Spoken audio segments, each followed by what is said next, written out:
Le syndicat d'enseignants G20 a tenu une conférence de presse ce mardi pour faire le point sur la rentrée scolaire. Selon Hamidou Ba, secrétaire général de G20, revient sur les menaces qui risquent de plomber l'année scolaire. Nous pensons qu'aujourd'hui, le tableau est assez sombre. Nous nous retrouvons avec des écoles inondées, des écoles qui servent d'abri aux populations victimes des dernières inondations, que les gens qui nous disent « Obité Djang Tay », c'est un slogan, mais la réalité en est autre. Aujourd'hui, les enseignements apprentissages peinent à démarrer dans nos établissements. Nous avons encore une fois un déficit en mobilier, en table-banc, un déficit en personnel enseignant. Et d'ailleurs, vous avez suivi un peu cette polémique entre le ministère et la COSYDEP. Là où la COSYDEP dit qu'il y a un déficit de 45 000 enseignants, et le ministère seront communiqués pour contredire cela, nous pensons que le déficit est là, il est réel.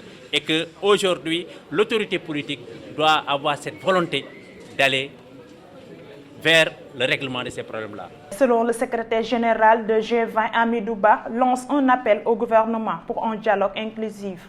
L'autre question également, c'est les élections de représentativité. Et là, le G20 quand même lance un appel au gouvernement du Sénégal et à l'autorité. Nous étions partis aux élections en 2017. Et je le rappelle, si nous prenons le collège préscolaire élémentaire, les trois syndicats dits représentatifs ne représentent que 53% des enseignants. Donc nous autres, nous sommes 47% des enseignants. Mais malgré cela, on a été mis à l'écart pendant 5 ans. Aujourd'hui, leur mandat est arrivé à terme, leur mandat a expiré, et nous pensons que l'autorité devait prendre les dispositions pour que, à date échue, que des élections soient organisées. Malheureusement, ce n'est pas le cas. Et nous disons que, désormais, pour les prochaines négociations, en tout cas, rencontres, le G20 exige sa présence autour de la table d'ici, en tout cas, les prochaines élections.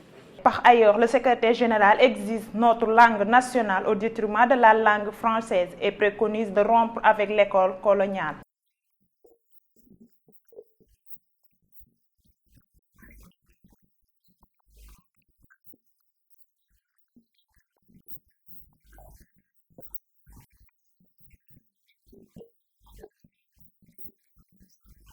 Le Seigneur nous a permis d'être là. Donc depuis hier, les choses ont déjà commencé. Aujourd'hui, ça s'est poursuivi avec quelques moments de délivrance.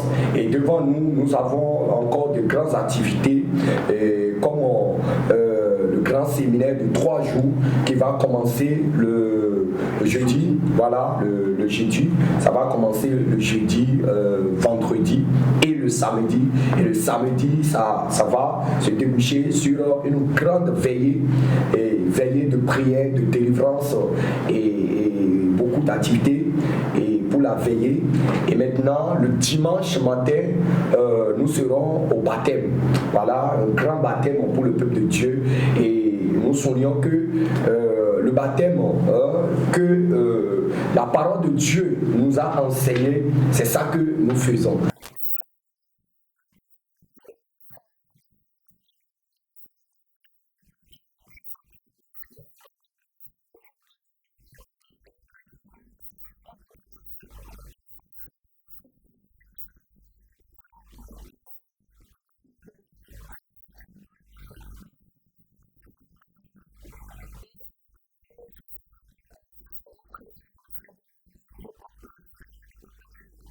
Ballon d'or 2022, deuxième place historique. Sadio Mané encore plus haut. Le petit suspense autour du Ballon d'or 2022 est terminé dans la plus grande salle théâtre de Châtelet à Paris. Le nom de Karim Benzema est acclamé comme étant le meilleur joueur de la saison dernière. Sadio Mané, lui, n'est pas passé de loin de réaliser son rêve de remporter le Graal et termine deuxième historique.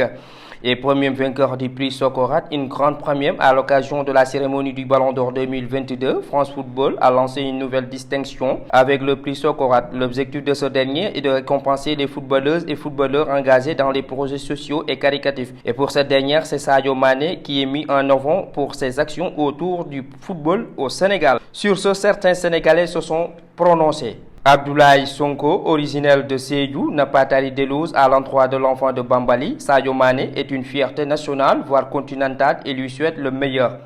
Je dirais une fierté. Une fierté parce que Sadio Mané vient de très loin. Il vient de très loin, il a carboté dur. Et aujourd'hui, non seulement il fait la fierté de la région d'où il vient, la région de Sédhiou. Moi, je suis natif de la région de Sédhiou.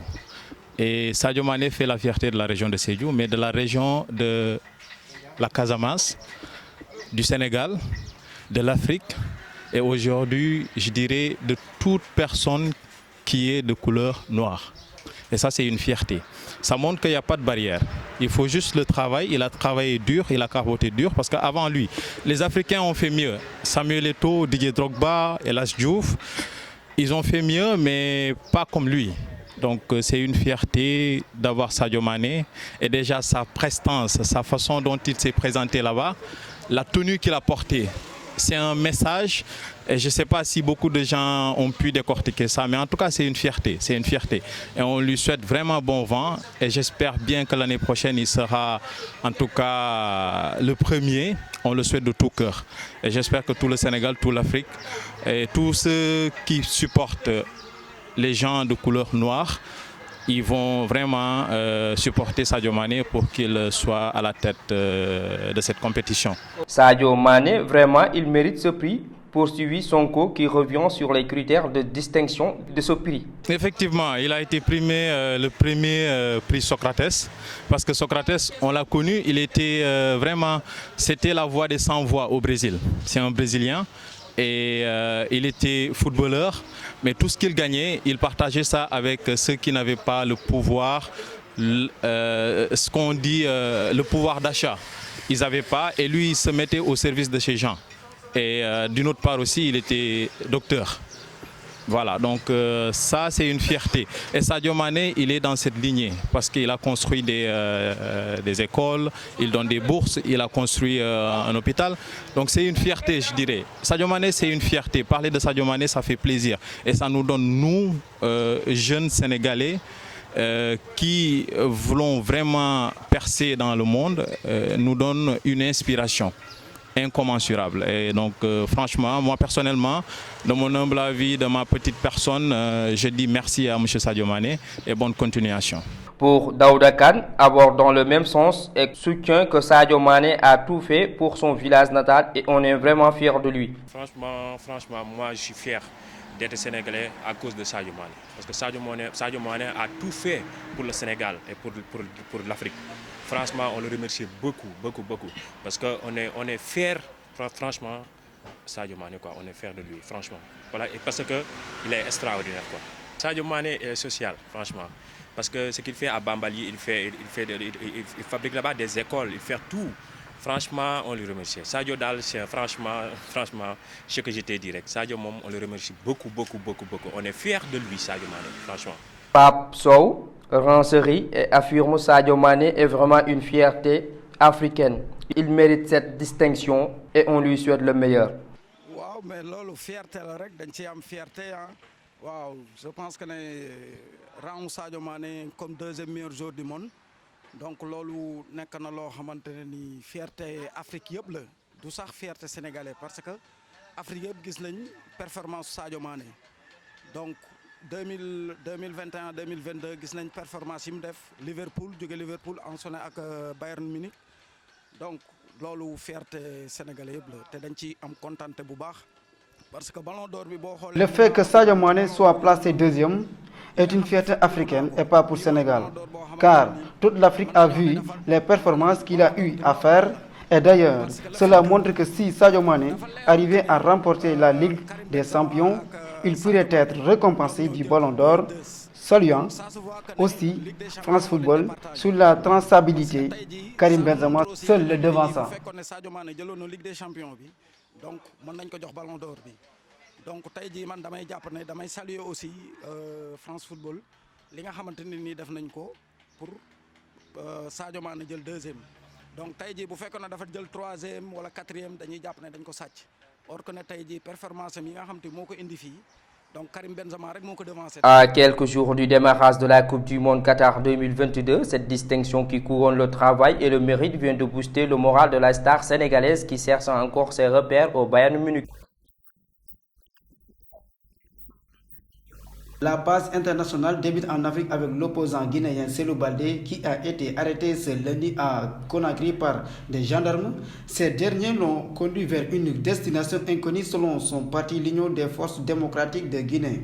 En Côte d'Ivoire, le Parti du peuple africain avec son dirigeant, avec son ancien président Laurent Gbagbo qui s'est invité dans une assemblée ce lundi pour parler sur le dossier des 46 soldats ivoiriens détenus au Mali depuis maintenant 3 mois. L'ex-président ivoirien a lancé un appel au président togolais Faure Gnassingbé, médiateur dans ce dossier, de redoubler d'efforts. L'ex-président ivoirien a demandé au président de la transition malienne de jouer la carte de la fraternité d'armes. Terminons cette page internationale en Israël à 2 semaines de législatives dont il espère sortir vainqueur. Benjamin Netanyahou, le ministre le plus pérenne de l'histoire d'Israël, a publié ce mardi ses mémoires dans lesquelles il a abordé notamment ses relations tendues avec Barack Obama et affectueuses avec Donald Trump, ce qui met fin à cette actualité internationale.